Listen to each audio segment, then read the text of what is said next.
The guide is one of Escape from Tarkov's easiest quests, as long as nobody sees you while you travel across all 7 maps in a row without dying. Today, I decided to make this entry-level quest a little more difficult by not using my W key, which for those who aren't familiar is the key that moves you forward. This meant that I could only move my character left, right, and backwards. I'd have to do this across every map in the game consecutively without dying even once. If I wanted to complete the quest, that is. So, is it possible to do the guide in Escape from Tarkov without your W key? To start this epic journey, we need to talk to this happy-go-lucky arms dealer, appropriately named Peacekeeper. He tells me that some tourists are in town and would like to see all that the Norvinsk region has to offer, but they would also like to not die while doing that. To ease the burden of their ridiculous request, they're prepared to offer me a strangely specific lump of American dollars. To make sure that I wasn't tempted by the great mistress that is rationality, I even completely removed the W key keybind altogether. This meant that even if I did press the W key, nothing would happen.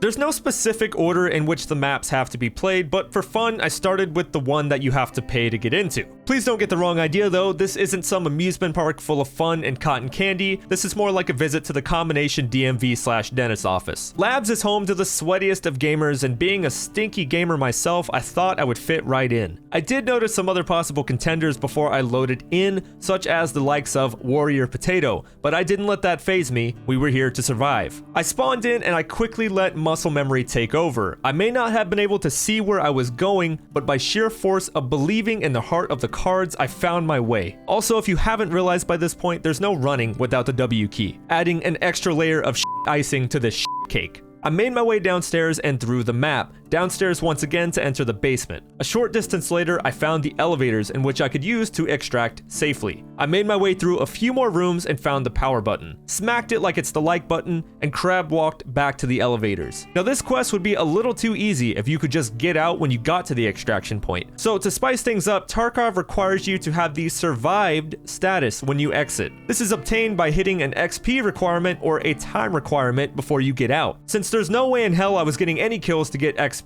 waiting out the time limit, which is 7 minutes from when you load in, was my best option. I sat there like a professional, and when my time had come, stepped into the elevator, hit all the buttons, and extracted safely. With 1 out of 7 maps complete, I knew this was going to be a breeze. Next stop was Factory. I decided to go in at 3 a.m. game time in hopes that I wouldn't see anybody I knew from high school. I heard some kids playing with toy guns across the map and figured it'd be best to sit right where I was for a few minutes and then leave without saying goodbye to anybody. To pass the time, me and the voices in my head talked about how funny it would be if Tarkov had scented candles based off of each map in the game. The Factory candle would smell damp and cold like my childhood. Factory is another small map where the extracts are pretty close, so this was another easy one. 2 out of 7 completed. Reserve was our next stop. It would have been pretty easy to extract out of if I had remembered to bring the appropriate items, which I didn't. So we had a bit of a walk ahead of us. Right about the time I realized I had messed up, somebody started firing off the mounted grenade launcher at the top of the exact hill that I was headed towards. This instilled much fear in me. I kept on using my thermal optics to check for spooky things every few seconds. It was right around this spot here that I died to a bullet from Jesus Christ himself, ending my run and forcing me to start this rodeo over. Labs wasn't ready for me this time, but these 2 wet noodles I found were.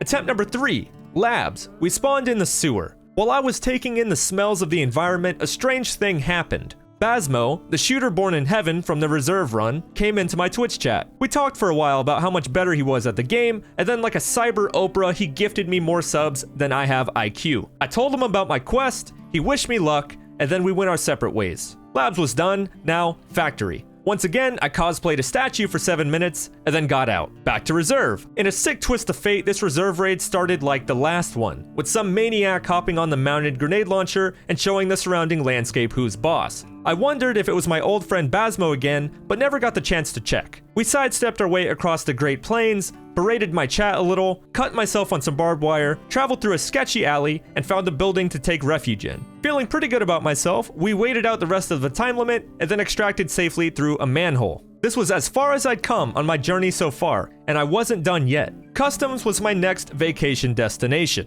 and I knew this would be a doozy. There's not a whole lot of emptiness here, so I was entirely expecting to run into somebody. Customs does have a pretty good selection of extraction points though, so at least I had that. I spawned in a pretty good place, about halfway through the map, so at most, I had halfway through the map to travel to and get to my extract, with the potential for closer extracts to be open and let me out. I traversed through the bushes and trees, hitting every single one of them along the way, giving a whole new meaning to the word stealth. Right next to one of the most dangerous areas on the map, there can be a vehicle. You can pay the mysterious Uber driver inside, and a minute later, he'll take you out to safety. That was my plan right up until the moment I figured out that today was the Uber driver's day off, and he wasn't f***ing here. So the next closest extract from me was a boat, smuggler's boat. I made my way through the trees, across the open road, down the slope, and discovered something miraculous. Smuggler's boat was also not f***ing there. This meant that I had to actually travel the rest of the map to get out. I made my way across the junk bridge, traveled past the train cars, contemplated my existence down this road,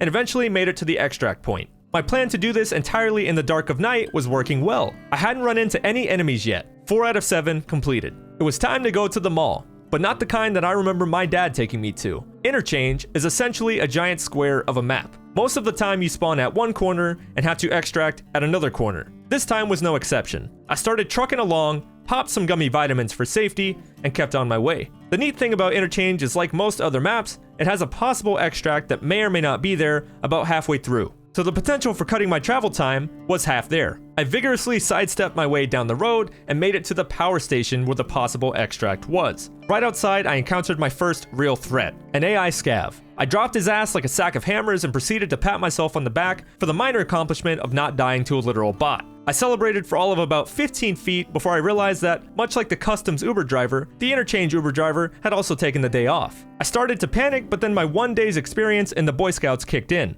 I continued on past this broken fence, down the next road, through some more bushes, and finally into this little area just off the road where you can extract, as long as you aren't wearing a backpack. Having to choose between potential YouTube content and the backpack I paid a few fake in-game bucks for was not easy, but it was easy. I extracted safely and had now completed 5 out of 7 maps without my W key. The next map to play is one of my all-time favorites, when I can move normally. Without the ability to move forward, it was a hellhole. Shoreline has a lot of open areas, lots of trees, and very few points of interest in between. There's also only 2 main extracts with 2 side extracts, maybe being open halfway in between. I couldn't try for one of the extracts because it was simply too dangerous an area, so I had to shoot for the other, slightly less dangerous optional extract. If that wasn't open, dear God, if that wasn't open, I would have had to travel entirely too far for me to want to continue doing this. I kept checking around me at all times like a good schizophrenic and eventually made my way to the top of this hill. The top of this hill is where I would be able to see if the close optional extract was open. It's marked by green smoke flares if it is.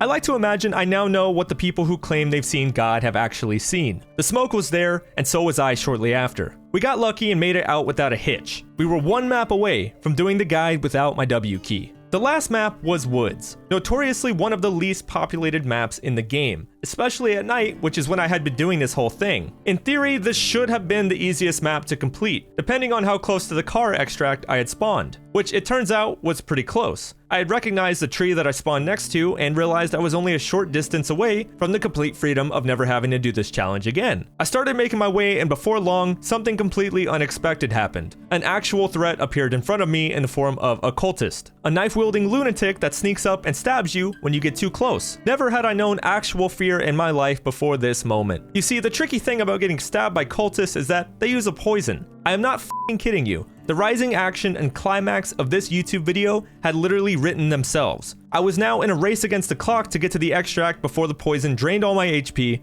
and killed me. Once again, remembering the hour I had spent in the Boy Scouts, my survival skills kicked in. I had prepared myself for the possibility of getting poisoned by crazed forest men. I had 3 different types of meds on me: yellow crayon, green crayon, and red rectangle. The yellow one heals a small amount of HP over time for the next 5 minutes. Using PEMDAS to do the math, I calculated that this would not save me from death, but it would slow it down. While briskly walking to my extract point, I kept wrapping myself up, trying to keep myself together using red rectangle. Eventually, I stumbled my way onto the beach and could actually see my extract point. At this point, I brought out the big guns, green crayon. This restored more HP over time than what I was currently losing, extending my lifespan by an extra minute. The problem now became, could I survive the 7 minutes necessary to not get a run through and fail this whole thing before I died? If I couldn't, I'd have to find something to kill so I could meet the XP requirement. Unfortunately, much like my 8th birthday, no one was around, so that plan was out the window. Waiting out 7 minutes was all I could do. The rest of this raid is a bit of a blur to me, but what I can tell you is that by the grace of God and anime, I was able to pay my Uber driver to carry my diseased body out of there, safely extracting from the 7th map and completing the guide without my W key or the ability to move forward. If you guys like this one, give it a thumbs up. If you disliked it, give it a thumbs down. Subscribe to the channel for more content like this, and if you ever want to come say hello, you can find me at twitch.tv/finestxi. If you really like this content and want to go the extra mile, I do have a Patreon page where you can help fund videos like this. There, you'll get early access to all the YouTube videos on both of my channels. On that note, shout out to the VIP patrons, Nick RSA, Dr. Johan, Calabag, Hughes6707, Jokes with Dad, and Def Not Dallas. Thank you guys for the support. Anyways, that's all for now. I hope you guys have a wonderful day, and I'll see you in the next one.